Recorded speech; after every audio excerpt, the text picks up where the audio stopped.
Hey guys, welcome back to another Icarus tips video. Today we're going to be going over 10 additional new tips that can help you out no matter where you're at in Icarus. So let's go ahead and get started.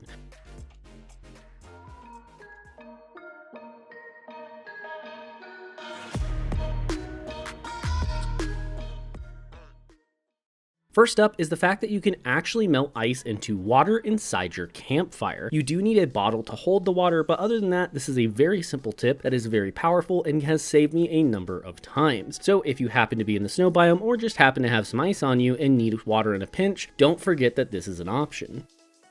Coming in at number 2 is that ice boxes now last forever, and what we're talking about here is the food inside the ice boxes. It used to be that it extended the duration by about 10 times, however they fixed it since then, and now it makes it so the food lasts essentially forever. It will not spoil if it's in an ice box, and that ice box has ice in it. Therefore, there's really no reason to go ahead and craft up to the electric fridge, since the electric fridge does the exact same thing, it just doesn't use ice. A full stack of ice should last you the full duration of any mission you're going to do, so if you do that, you really don't have to worry about your food spoiling from that point forward.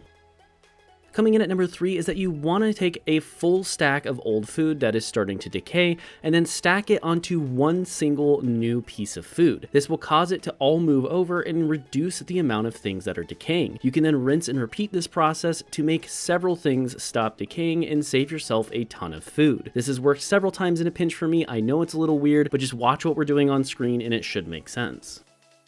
Fourth is that you want to repair the walls when the durability is low and not as soon as it takes damage. If you've ever built a base out of wood or sticks and you happen to have a windstorm or something like that come through and start damaging it, rather than repairing the walls as soon as they start taking damage, wait till they get a little bit lower, since you're going to use the same amount of durability on your hammer and the same amount of total stamina to repair the wall regardless of how much damage it's taken. This can help out a lot in a pinch when you're by yourself and trying to repair a large base in order to save yourself some time and energy as well as durability on that hammer you're using.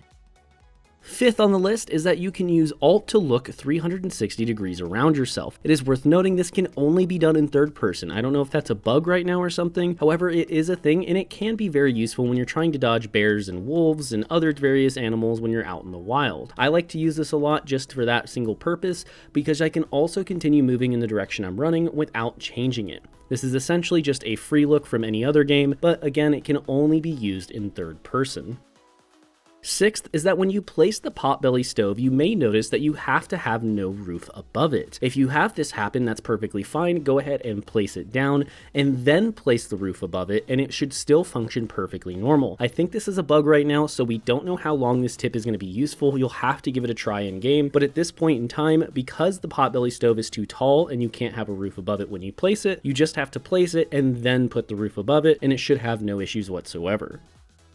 Seventh is that wolves can be baited into crevices in order to save yourself from getting attacked by them. If you've ever been in the Arctic biome, you know there are a lot of wolves out there and they roam in pretty large packs. If you get caught off guard by a pack, what you can do is try to sprint to the nearest crevice and jump over it. If you do this, the wolves will tend to bug out on the crevice, or if you're lucky, just fall directly into it and then no longer be a threat to you. This has saved me a number of times when there are large packs of wolves chasing me down and I'm totally alone. Obviously, if you're running in a group with like 3 or 4 players, this probably won't be a big issue for you in the first place, and if you keep your eye out for them, this won't be too much of an issue either, but when you do get caught off guard, this can easily save your life.